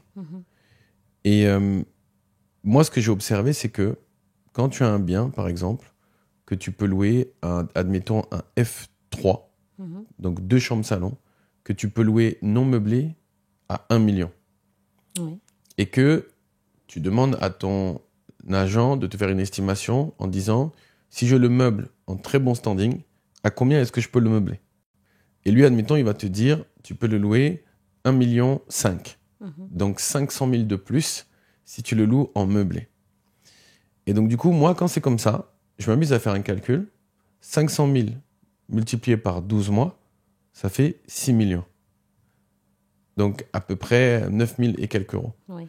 Donc ça m'a coûté un prix X de tout meubler. Et l'avoir meublé, ça va me rapporter 6 millions de plus par an. Et du coup, je me pose la question, combien ça m'a coûté de meubler? Si l'ameublement me coûte 20 millions, admettons, donc je sais que ça me prendra un tout petit peu plus que 3 ans, parce que 3 fois 6 millions, ça fait 18, pour rentabiliser juste mes meubles. Et c'est la question que je me pose à chaque fois, combien d'années ça me prendra de rentabiliser les meubles que j'ai installés? Et ça m'aide à prendre la décision de manière froide et rationnelle. Parce que si ça va me prendre 6 ans pour rentabiliser les meubles que j'ai posés avec le loyer en plus, moi je me dis que c'est trop. Ça me sert à rien. Mais si par contre, il y a un gros gap, et ça marche beaucoup sur les F2, une chambre salon, que tu peux louer parfois à 400, 500 000, mais meublé, tu peux le louer à 1 million, 1 million 100. Et si tu peux avoir par an 500 000 de plus multiplié par 12, soit 6 millions, mais que l'ameublement t'a coûté 8 ou 9 millions, ça veut dire qu'en 1 an et quelques, tu as rentabilisé tes meubles, et tout ce qui vient après, c'est de la plus-value. Donc moi, je recommande à l'audience de définir leur propre calcul de combien ça leur a coûté de meubler. Meubler, ça va leur rapporter combien en plus par an, et de voir en combien d'années est-ce qu'ils vont pouvoir rembourser les meubles avec le loyer additionnel. Et c'est là que tu peux déterminer 2 ans, 3 ans, 4 ans, 5 ans, 6 ans. Et chacun après détermine son critère. Mais moi, à titre personnel, si ça dépasse 18 mois, allez, 24 mois sur un malentendu, je ne meuble pas. D'accord. Après, toi, tu es allé que sur le volet location. Oui. Parce que tu sais, aujourd'hui, un bien en revente, que tu revends, tu sais qu'un bien, dès qu'il est livré, tu as 20% de plus-value qui s'installe. Ok, je te suis, continue. Donc, si aujourd'hui, ce bien est ameubé, la plus-value, elle peut être magnifique. C'est-à-dire, tu peux, aujourd'hui, dans des calculs simples, parce que moi, c'est des choses que j'ai vécues, j'ai eu à faire des projets où les propriétaires, ils voulaient revendre. Oui. Après avoir visité le bien, il avait du potentiel. Mais j'ai détecté rapidement que ce potentiel-là pouvait vraiment être mieux, on va dire, apprécié, valorisé s'il était ameublé. Tout à fait. Avant de le vendre. Ils m'ont suivi dans le projet et ils ont fait, hormis la plus-value du bien, ils ont fait une plus-value qui valait 4 fois le prix de l'ameublement. C'est-à-dire, Jacques, en n'importe quoi. Si l'ameublement aujourd'hui leur avait coûté à 10, il a fait une plus-value de 40 en meublement. C'est ça. Alors attends, on va traiter les deux cas. Parce que je pense qu'on a des audiences sur les deux cas de figure. Parce que ce n'est pas tout le monde qui achète pour revendre. Oui, c'est ça. Il y a une partie qui achète pour mettre en location. Donc déjà, on va venir à ton cas tout de suite. Mais déjà sur la partie acheter pour mettre en location, est-ce que toi, ça te parle déjà de faire attention à combien de loyer en plus ça va me rapporter de meubler par rapport à combien ça me coûte de meubler? Est-ce que c'est des choses que tu travailles aussi, tu réfléchis quand tu travailles avec tes propriétaires d'appartements. Oui, oui, oui. Effectivement, ça me parle, hein, mais moi, c'est pourcentage. Moi, je me dis que un bien qui se loue, par exemple, vide, 1 million, Oui, quand on l'ameuble, facilement, on peut monter pour le relouer à 70%, plus 70%. Par exemple, 1,7 million. ok. Quand c'est possible. Parce que parfois, le marché, le lieu, la zone géographique, Oui. le type de clientèle pourraient faire que ce n'est pas possible. Oui, mais tu sais, parfois, c'est du 100%. Hein. Ça peut. Ça peut. Mais en tout cas, il faut faire le calcul. Tu es d'accord ou pas? Ou Oui, toi, je suis d'accord qu'il parce faut que faire le est-ce que toi, calcul. tu t'engages, tu signes là, Mhm. sur n'importe quoi que tu meubles, tu me rajoutes 100%. Tu t'engages pas. La qualité de l'ameublement, oui. Peut le Ok. définir. Moi, oui. Ok. Pourquoi je te dis ça? Parce qu'en fait, moi, je veux vraiment instaurer le plus de rationnel possible. Mhm. Et je sais que parfois, les gens vont nourrir des espoirs qui sont très forts. Oui. Et ils vont dire, on m'a promis. On m'a dit que. Et après, eux, ils auront dépensé du vrai argent sur la base d'une promesse. Donc moi, je veux vraiment les inciter à se poser cette question, en tout cas de jongler. Mais ce qui me plaît, c'est qu'en tout cas, on joue au même jeu, de se dire, quelle est l'augmentation de loyer par rapport à l'investissement dans les meubles? Et je pense que ça, c'est la bonne question à se poser et elle est très intéressante. Et maintenant, on va dans ce que tu disais sur, par contre, en cas de revente, tu expliquais qu'en fait, il y a un intérêt, parfois, de faire du home staging. C'est très connu aux États-Unis, c'est très connu, hein. Oui. Mais de dire, investissez un peu plus pour en fait faire en sorte que l'ensemble de l'ouvrage puisse se vendre, en fait. C'est ça. C'est ça. Et aujourd'hui, tu sais, il y a aussi quelque chose, hein, c'est du côté des propriétaires. Ouais. Aujourd'hui, tu vas avoir un propriétaire qui va avoir un bien qui n'est pas loué depuis plusieurs mois. Oui. Mais pour 50 000 francs, il n'accepte pas de revoir Ça, un c'est prix incroyable. à la baisse. Ouais. Alors que si tu fais un calcul simple, c'est 50 000 francs que tu n'as pas voulu, on va dire, déduire. Par exemple, si c'est, je raconte n'importe quoi, un F2 qui se loue à 500 000, tu as quelqu'un qui veut le prendre à 450 000, tu dis non, tu veux 500 000, ok. Le bien, il peut être fermé encore 10 mois. Tu es sur 4,5 millions, par exemple. Et aujourd'hui, si tu acceptais avant de le louer, Bien sûr. tu gagnerais plus. Tu as pris exactement le même exemple qu'on a pris avec Pathé Diallo dans l'émission précédente. Oui. Où en fait, on a expliqué que quand tu refuses une offre de loyer, si tu prends la perte de loyer, elle est souvent supérieure à ce que tu as voulu optimiser dans les 50 000 francs dont tu parlais, par exemple. Quelqu'un qui refuse 50 000 francs, c'est qu'à l'année, ça fait 600 000. Et pour ne pas perdre 600 000, il perd 4,5 millions. C'est ça. Et du C'est coup, ça n'a pas vraiment... Et ça, économiquement, ça n'a pas de sens. C'est une pratique qui se fait Tout à vraiment fait. avec les propriétaires. Et je pense qu'ils ne prennent pas le temps, comme tu disais, de faire des calculs. Exactement. Parce que si tu fais un calcul, c'est-à-dire c'est clair et net. C'est Tu vas clair. pas trop... C'est-à-dire tu peux te dire 1 mois, 2 mois, 3 mois, non, mais à partir de 4 mois, il faut laisser le produit partir. Absolument. Et là où tu as parfaitement raison là-dessus, c'est que quand tu rajoutes trop d'émotions, et souvent, c'est l'instinct du propriétaire. Moi, je sais que. Moi, je suis sûr que. Moi, je m'y connais. J'ai fait ça depuis longtemps. Les marchés évoluent. Oui. Les marchés changent, diminuent, augmentent. Tu ne peux pas te baser que sur tes certitudes. Et tu ne peux pas te baser sur le fait de dire j'ai un cousin, j'ai une sœur, j'ai un ami qui m'a dit que, j'ai un ami qui y va souvent. Pareil. Non. Il y a des agences immobilières, il y a des agences de gestion locative. Va faire des estimations parce que eux, ils vont te donner un loyer conservateur et prudent. Et généralement, ce loyer-là, il est inférieur à ce que toi, tu crois qui est possible, mais au moins, ça te donne une fourchette qui est un peu plus prudente. Oui. On va aller sur un autre point que tu as abordé, c'est la sous-location. Oui. Donc, de plus en plus, je vois ce facteur se développer. Pas qu'au Sénégal. Oui. En Côte d'Ivoire, au Bénin, en Afrique centrale, j'entends parler de sous-location. Oui. Et donc, du coup, ça consiste à en fait de louer un appartement vide. Et comme l'appartement est souvent délabré, vétuste, et que le propriétaire n'a pas envie ou ne peut pas faire de travaux, toi, si tu veux être l'exploitant, tu viens négocier un loyer bas, tu négocies un contrat d'une durée le plus long possible, tu investis dans de la rénovation, de l'aménagement, tu meubles et tu vas sous-louer plus cher. Et donc, du coup, admettons que tu loues à 300 000 par mois un appartement, ensuite tu vas le meubler, et là, tu vas pouvoir le louer à 1 million.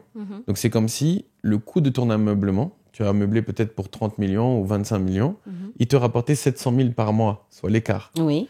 Sauf qu'à la fin, tu n'es pas propriétaire de la structure. Oui. Donc, en fait, il faut que ce soit assez confortable techniquement pour que tu puisses générer assez de profit Oui. pour que si le propriétaire te dit merci, au revoir, vous quittez les lieux, Oui. que tu puisses faire assez de profit que ça justifie l'opération. Oui. Donc toi, j'imagine, de par ton expérience dans l'intérieur design et dans la gérance locative, Oui. tu es familière avec ce modèle-là. Oui. Qu'est-ce que tu en penses et quel regard tu portes sur la sous-location aujourd'hui? Alors moi, dans la sous-location, il y en a beaucoup, hein, surtout les grandes entreprises immobilières dans laquelle où j'étais, qui ne veulent pas ça. Qui ne veulent pas parce que... Et ça peut se comprendre. Parce qu'il y a déjà un contrat qui lie l'entreprise au propriétaire. Il y a un autre contrat qui lie le locataire à l'entreprise. Donc l'entreprise est au milieu. Tout à fait. Donc il est entre le locataire et le propriétaire. Oui. Donc effectivement, recréer un autre contrat sous-locataire, locataire, après locataire, entreprise, c'est pas du tout commode. Et aujourd'hui, surtout sur la solvabilité, parce que quelqu'un, ce locataire, celui qui va mettre, l'entreprise ne connaît pas cette personne-là. Absolument. L'entreprise n'a pas fait les vérifications nécessaires pour la solvabilité du locataire. Et c'est la base d'un locataire. Tout à Donc fait. ça peut se comprendre. Mais moi, j'ai pas un avis négatif dessus. Parce qu'aujourd'hui, on voit des biens qui sont vides et qui tardent vraiment à être loués. Mais il suffit qu'ils soient meublés pour être loués. Parce que parfois, l'emplacement fait que le locataire qui a le budget va se dire non, si je dois aller prendre un appartement, ok, je raconte n'importe quoi, qui est à Sacré-Cœur 2, pourtant, alors que je peux avoir le même type d'appartement au point E, je préfère aller au point E. Donc si eux tous, ils font ce même calcul-là, tout le monde va aller vers point E. Maintenant, ceux qui sont à Sacré-Cœur, ils vont rester à Sacré-Cœur. Mais aujourd'hui, le fait de l'ameubler et de chercher cette chaleur-là et cet effet waouh, fait que le locataire qui se disait bah, pour le même prix, je vais à point E, il peut rentrer dans l'appartement et être captivé par la chaleur. Et il va prendre cet appartement-là. Tu vois, maintenant, il peut se trouver que le propriétaire de Sacré-Cœur n'a pas les moyens pour ameubler. Exactement. C'est pas qu'il veut pas, mais il n'a pas les moyens. Tout à fait. Donc, si aujourd'hui, lui, avec l'agence, il n'est pas fermé à ce principe-là, moi, je me dis, mieux vaut le louer à quelqu'un, mais peut-être mettre un autre contrat qui quand même protège, pour dire qu'aujourd'hui, le sous-locataire que tu vas mettre n'engage en rien l'entreprise et le propriétaire. Tout à fait. Et demander des conditions à ce que ça soit un paiement trimestriel, 3 mois d'avance, voilà, trouver des trucs. Mais moi, je me dis que parce que c'est un business aujourd'hui qui est là. Et il faut y faire face. Hein. Il faut y faire face. Aujourd'hui, moi, je me dis que le Sénégal est en quelque sorte un carrefour dans l'Afrique de l'Ouest et que avec, bon, c'est vrai, tout le monde dit, on parle du pétrole, on en parle, mais en un moment donné, on vivra l'effet du pétrole. Et ça va commencer avec tous les expatriés qui vont arriver. Tout à fait. Eux tous ne pourront pas être dans des hôtels, c'est des longues durées, ils vont être dans des appartements. Et eux tous, il y a beaucoup aujourd'hui d'expatriés qui ne veulent pas on va dire, s'alourdir d'affaires, en fait, de venir, aller acheter du mobilier pour qu'au départ, devoir tout brader ou devoir ramener. Non, ils préfèrent arriver avec des valises, prendre un appartement et au moment de partir, ils repartent avec leurs valises. Donc moi, je pense qu'il faut peut-être essayer de formaliser ça. Mais vraiment, il faut que ça soit formalisé parce qu'aujourd'hui, il faut que le propriétaire soit protégé, il faut que l'entreprise soit protégée, il faut même que le locataire soit protégé. Et après, voilà, mais tout dépend de ce sous-locataire qui vient au bout de la chaîne. Tout à fait. Donc, retiens bien le fait que c'est un confort pour le locataire, dans certains cas, d'aller dans un meublé parce que tu n'as pas à gérer toute la longue logistique qui est quand même complexe, de faire venir ou de faire confectionner localement. Et c'est pas tout le monde qui a la patience, les compétences, le réseau pour bien le faire. Il y a aussi une autre chose à tenir compte, c'est que parfois les propriétaires d'appartements sont frileux à louer à des personnes qui font de la sous-location. Parce que celui qui fait de la sous-location, si jamais l'appartement est vide pendant 6 mois ou pendant 1 an, alors que lui a investi beaucoup d'argent pour les meubles, sera-t-il toujours capable de régler le loyer? Sera-t-il solvable? Et ça, c'est aussi une incertitude que le propriétaire doit pouvoir gérer. Oui. Et puis aussi, parfois, il y a des propriétaires qui sont frustrés en se disant « Mais attends, tu vas faire plus d'argent sur mon bien ?» Et là, il y a un peu d'ego qui rentre en jeu. Il y a un petit peu de frustration qui alors vient. qu'ils oublient l'investissement derrière qu'il y a eu et qu'ils n'ont pas voulu faire. Et qu'ils n'ont pas réellement. voulu et peut-être même pas pu faire. Oui, effectivement. aussi. Donc ça, c'est intéressant pour la sous-location. OK. Maintenant qu'on parle on a abordé le chapitre de la sous-location, parlons un peu de la gérance locative classique. Oui. Donc, comment tu en es venu à être à la tête du département de gérance locative? Comment ça s'est fait? Donc, j'ai géré, donc, j'ai créé le pôle homestaging que j'ai géré pendant 4 ans et j'ai pris une pause professionnelle. Quand je me suis dit, là, c'est sûr, c'est certifié, j'ai vraiment développé une réelle passion pour le design d'intérieur, la décoration. Je me suis dit, bon, peut-être c'est le moment parce que je m'étais formée avec de la pratique, mais pas avec la théorie. Et c'est toujours bien d'avoir cette partie théorique-là. Donc là, j'ai pris une pause professionnelle et je suis repartie dans ma ville de cœur, Nice, pour faire une formation en architecture, design d'espace, décoration d'intérieur pendant 6 mois, courant 2022. Et quand je suis revenue, là maintenant, je suis allée dans un autre service. Et là, c'était maintenant de la gestion de tout ce qui est location et revente. Donc la commercialisation de biens. C'était ça. Ok. Et donc, du coup, tu as dû avoir une très belle... Déjà, tu as 8 ans d'expérience à traiter avec des propriétaires, des locataires, des clients, des promoteurs. Donc, je trouve que c'est très, très riche. Et c'est une banque de données très, très, très riche. Et en fait, parfois, on fait venir des experts qui sont DG, qui sont directeurs, qui sont PDG, qui sont ce que tu veux. Mais ils ne sont pas au contact quotidien de toutes les micro-actions, les micro-coups de téléphone, les mails, les WhatsApp, les SMS, les visites. Et c'est là que se trouve la richesse. Et c'est pour ça que je suis ravi de t'avoir toi comme invité, parce que tu as connu ces interactions.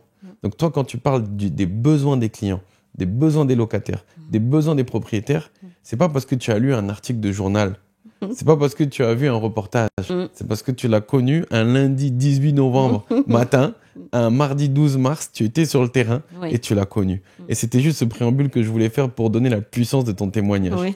Maintenant, on peut aller jumper sur tout ce qui est gérance locative. Donc, on va parler un peu en général de justement ton expérience dans la gérance locative. Qu'est-ce qui a fait des appartements des réussites en termes de taux de remplissage et de maximisation des loyers, de ton expérience? Quels ont été généralement les points qui ont permis cette réussite? Ça a été de l'ameublement, la location meublée. Ça a été vraiment ça. Parce que avec la création donc, de ce pôle-là, il y a eu beaucoup d'appartements, notamment des F2, qui étaient vides, qui étaient restés vides. Je suis allée voir les propriétaires, je leur ai proposé le deal. J'ai dit, vous mettez de l'argent, vous mettez temps, on ameuble et on vous installe un client longue durée expatrié. Bien sûr. Et ils ont joué des jeux. Par exemple, notamment, il y a eu une résidence où quasiment tous les F2, c'est ça. J'ai tout ameublé et tout a été loué. C'est ça. Donc, et j'ai développé, donc ce que je voulais dire tout à l'heure, parallèlement en créant le homestaging, j'avais trouvé, il y avait de la location meublée, mais c'était très timide à l'époque, pas développé. Et c'est là que d'ailleurs mon ancien PDG m'a dit, ici on n'est pas dans un hôtel. Donc j'ai encore, dans ma folie, j'ai encore dit, on va revoir la location meublée et tendre vers de l'appart-hôtel. C'est-à-dire, j'avais même mis en place, et après j'ai inscrit l'établissement sur Booking, Airbnb. J'ai fait ça. Et il y avait, tu peux même pas comprendre des demandes qu'il y avait. Donc toi, tu parles du court séjour, en fait. J'ai eu des longs séjours. Des longs séjours. Des longs séjours aussi. J'ai eu des gens, parce qu'aujourd'hui, on ne se rend pas compte, mais il y a beaucoup de locataires, des expatriés. Ce qu'ils font, pour être sûrs, surtout quand ils viennent dans un pays qu'ils ne connaissent pas, c'est compréhensible, ils prennent une courte durée. Et ils te le disent parfois, quand ils arrivent et qu'ils sont bien dans l'établissement, ils te disent carrément, moi j'avais pris une semaine, mais réellement je m'installe. Mais je voulais être sûre d'être à l'aise. Et c'est très important. Je voulais pas m'engager être trop à tôt. l'aise. Ouais. D'être à l'aise, donc ça veut dire encore recherche du confort. D'être à l'aise dans ce bien avant de m'engager. Et il y a donc beaucoup de courtes durées qui se sont aujourd'hui converties en longue durée. Et ils ne voulaient pas s'engager trop tôt. C'est ça. Avant de pouvoir prendre une décision, c'est clair. Voilà. Et donc pour te dire, donc sur la location là, donc c'était des kits d'accueil, même que j'avais mis en place, panier de fruits, bouteilles d'eau, mouchoirs, et puis parfois cadeaux d'entreprise, des goodies et tout ça.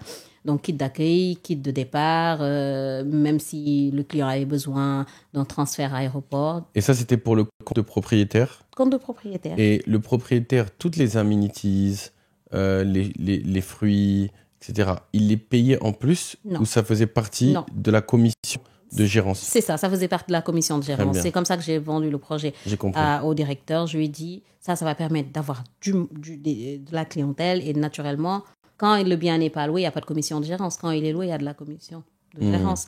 Donc aujourd'hui, on gagnerait à vraiment que ce qui soit loué. Que ce soit C'est maximisé. ça. Donc vraiment, c'était aujourd'hui une gestion qui tendait vers l'appart-hôtel. Donc j'avais mis en place, pour te dire, c'est vraiment une machine que j'ai mis en place. Donc j'ai mis en place toute une chaîne de dames de ménage que j'ai formées comme dans l'hôtellerie, même pour faire le lit. Comment il faut mettre le couvre-lit, je les ai montrés.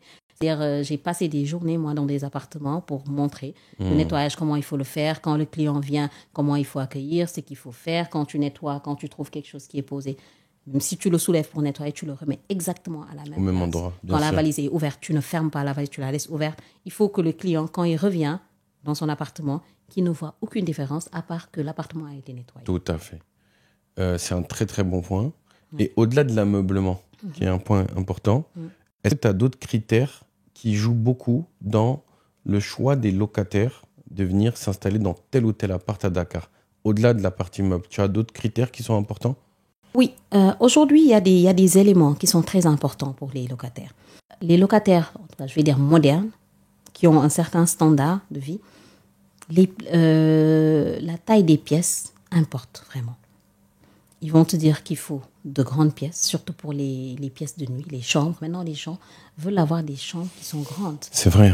Oui. Ils vont te dire qu'ils veulent de la luminosité dans l'appartement, qu'ils Très veulent bon. de l'aération. Oui, c'est vrai. Et je Surtout veux dans dire, les c'est cuisines. justifié. C'est ça.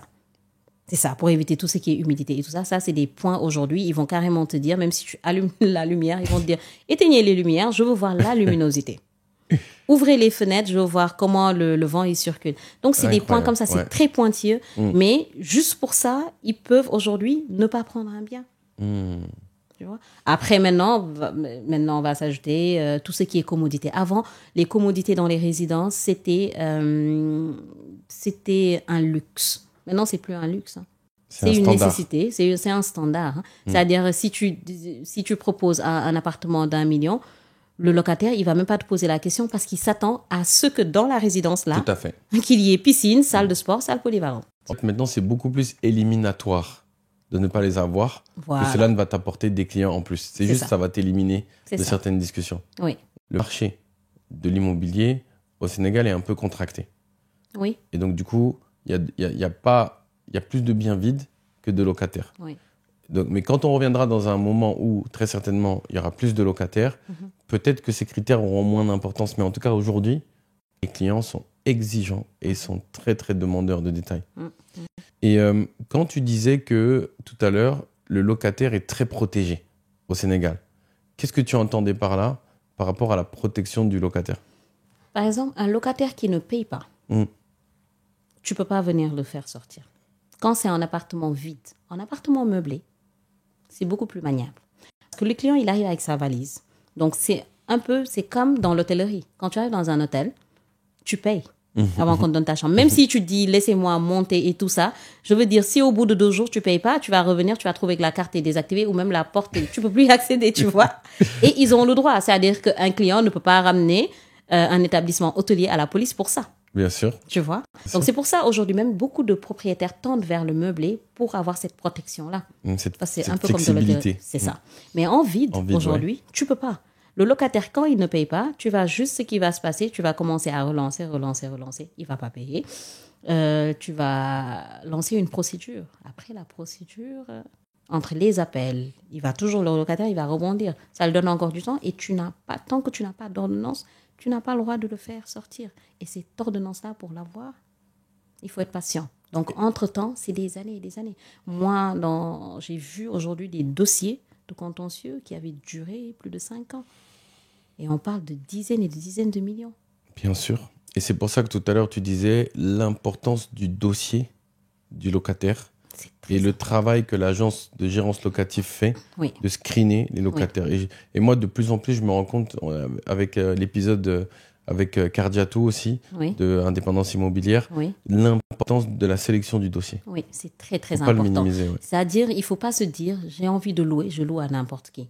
Parce que c'est n'importe qui là, il peut te payer premier mois, deuxième mois, troisième mois, mais une fois qu'il va commencer à ne plus payer... C'est terrible. Et pour aller dans ton sens, j'ai posé la question dans l'épisode de Gérance locative, Oui. entre un dossier moyen qui va payer 1 million Mhm. et un super dossier stable qui va payer 800 000, qu'est-ce que l'agence immobilière recommanderait? Elle dit le dossier stable à 800 000. Ah oui. Parce que les 1 million, tu vas perdre ça à un moment donné. Mm. Donc, il y aura de la perte. Alors que ces 800 000 là, tu peux carrément faire une projection. Ils sont stables. Ils sont Absolument. C'est clair et net. Oui. Maintenant, il y a des propriétaires, ils ne comprennent pas ça. Hein. Peut-être à choisir, ils vont te dire non, prenons le risque du 1 million. Mais une fois que le locataire ne va plus payer, il va te retomber dessus. C'est clair. En plus, tu disais justement, une fois que le locataire n'a plus payé, tout à l'heure, tu as mentionné qu'il y a certains investisseurs qui Oui. achètent des appartements, Oui. qui ont recours au crédit immobilier Oui. et qui, du coup, ont des litiges avec des locataires qui ne payent pas Oui. ou qui ont des appartements vides, alors qu'ils ont des crédits immobiliers à rembourser. Et derrière, ça les poursuit. Donc, à un moment donné, ce qui va se passer, ils vont devoir revendre leurs biens. Voilà, je voulais savoir, qu'est-ce qui se passe dans ce cadre? Comment tu as vécu ces moments-là avec les clients? Il y a des moments comme ça, il y a beaucoup de propriétaires, ce qu'ils font, ils sont obligés de revendre le bien. Parce qu'ils savent qu'aujourd'hui, la procédure ne va pas donner de résultats. Là.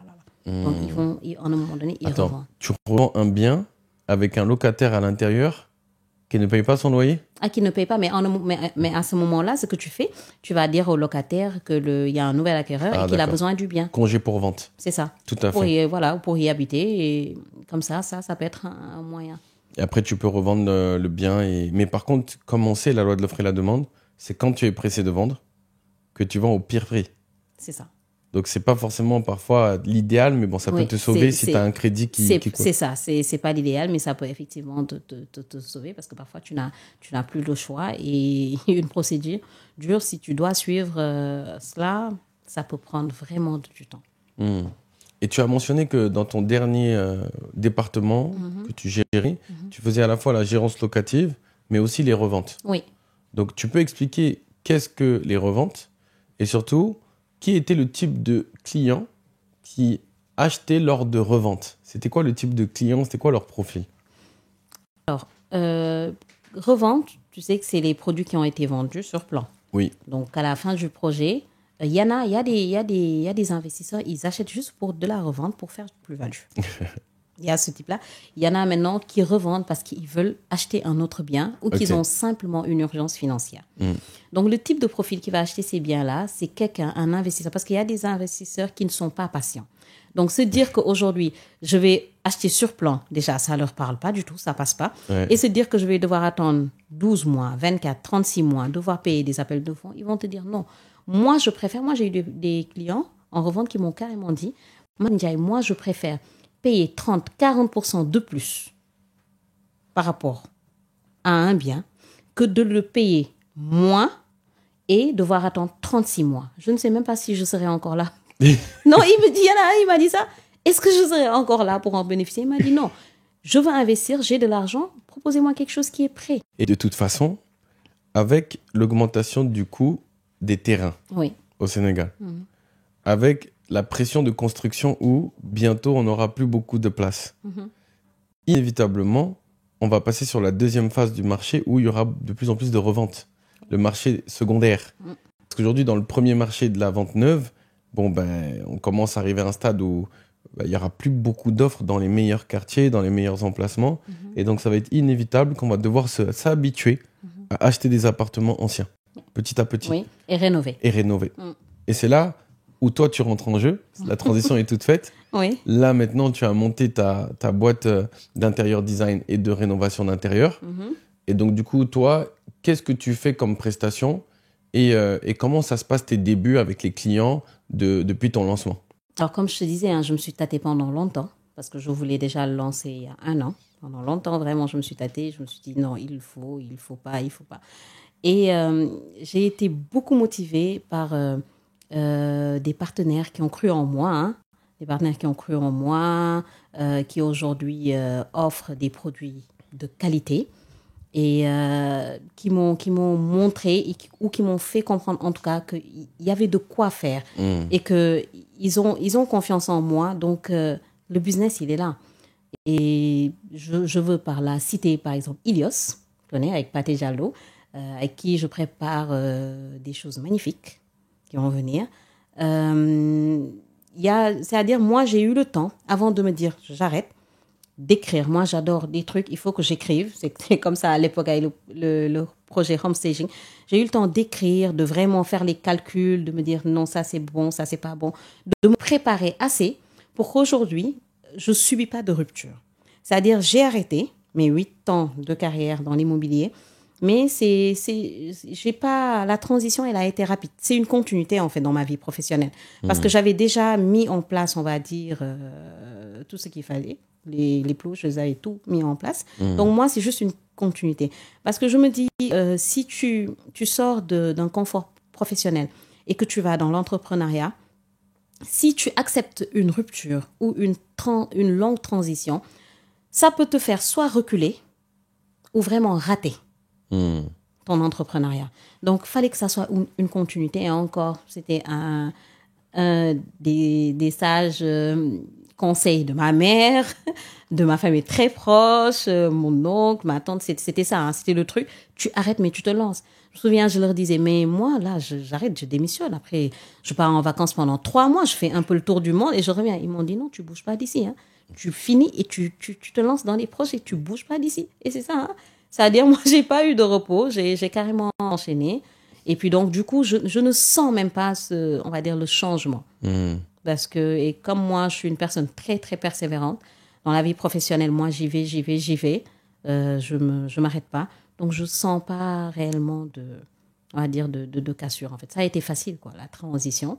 Et donc là, voilà, donc j'ai formalisé pour le cabinet d'architecture d'intérieur et tout ça. Et je suis en train de travailler sur des modèles, on va dire, pour un peu changer. Parce qu'aujourd'hui, à Dakar, il y a beaucoup d'architectes d'intérieur qui font des choses extraordinaires. Donc, il faut voir comment sortir du lot, comment innover, comment changer un peu le marché. Parce que le client aujourd'hui qui veut un projet d'aménagement, il a le choix. Il a le choix.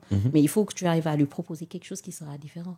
Il faut que tu arrives à lui montrer quelque chose qui puisse se dire, bon, peut-être il faut que j'aille avec Atelier de Ngunji. C'est le nom de mon cabinet. Ça s'appelle ADN. Atelier de Ngunji. C'est bien trouvé. Mon ADN. prénom authentique que j'adore, original, je me suis dit, je vais le garder. Je vais pas aller dans les trucs design, déco, home, non. Je vais rester dans un truc. Et Atelier, c'est l'idée de montrer à mes futurs clients qu'il est possible de voir ce livre-là et de dire, moi, je veux ce livre-là, par exemple, en tabouret. Et que je réalise ça. Je ne sais pas si tu comprends un peu. Le truc atelier, comme je te dis, je serais un homme, je pense que je ferais un travail manuel. Moi, j'adore bricoler. Et vraiment, l'idée, c'est ça. C'est de faire le maximum de sur-mesure, le maximum de trucs vraiment authentiques, personnalisés, que quelqu'un, quand je finis un projet, que cette personne-là sache qu'il ne va pas retrouver la même ambiance chez quelqu'un d'autre. Et pour ça, je me dis, c'est du travail, c'est de la recherche, c'est du bricolage. Et c'est d'où est venu le nom d'atelier. C'est-à-dire, je veux que tout soit fait sur mesure. Et je crois beaucoup au consommer local. Moi, par exemple, j'adore travailler avec le bois. Tu vois, j'adore travailler avec le bois. Le mobilier moderne, c'est joli, c'est trucs et tout. Mais si j'ai le choix, je préfère vraiment que tout soit fait sur mesure. En tout cas, c'est une très belle initiative. Et on voit que tu es super passionné par ça. Oui. Comme on dit, quand on est passionné, on pourrait en parler pendant des heures sans s'en rendre compte. Oui. Et du coup, en tout cas, merci. Ça a été très instructif, très poignant comme témoignage. Quel serait le mot de la fin avec lequel tu aimerais nous laisser pour nous quitter? Alors, tout d'abord, te remercier une fois de plus pour l'invitation. Remercier toutes les personnes qui prendront le temps d'écouter ce bout de ma vie, de mon histoire. Et le mot de la fin, je vais l'adresser plus à, comme tu disais, ceux qui se tâtent à rentrer, les jeunes qui sont en quête, on va dire, d'avenir professionnel. Il faut oser. Il faut oser, il faut tout tenter. C'est-à-dire, moi, je me dis que parfois, tu dis une idée, on pense que c'est de la folie. Ce n'est pas de la folie. Parce que toute folie peut être convertie en une réussite, en fait. C'est qu'il faut croire même en ces folies. C'est-à-dire, maintenant, dans la limite des choses réalisables, bien sûr, pas à l'extrême. Tout à fait. Mais même, je sais pas, si tu te dis qu'aujourd'hui, m'asseoir là, prendre des bouts de papier, les découper, les mettre en sachet et les vendre va marcher, ne te dis pas que c'est une folie. Tente pour voir. Peut-être, effectivement, il y a des personnes qui ont besoin de ça, je sais pas, pour aller en faire, mettre dans un vase, faire de la déco. Il n'y a vraiment pas de limite. Il faut croire en soi, croire en ses rêves, croire en sa folie et puis se donner des moyens d'y arriver. En tout cas, on l'a vu tout au long de ton parcours. T'as pas hésité à frapper aux portes, à proposer tes projets, à suggérer et à défendre tes idées, même quand elles n'étaient pas forcément acceptées au premier abord. Et surtout à ne jamais te vexer quand ça n'avançait pas du premier coup. Et ça, c'est une vraie marque de résilience. En tout cas, franchement, merci pour les précieux conseils. J'espère que ça pourra être utile pour ceux qui réfléchissent à investir dans l'immobilier. Je l'espère ou qui aussi. sont en train de le faire. Et surtout, un grand plaisir et j'espère à très bientôt. À très bientôt. Merci à toi, Marc.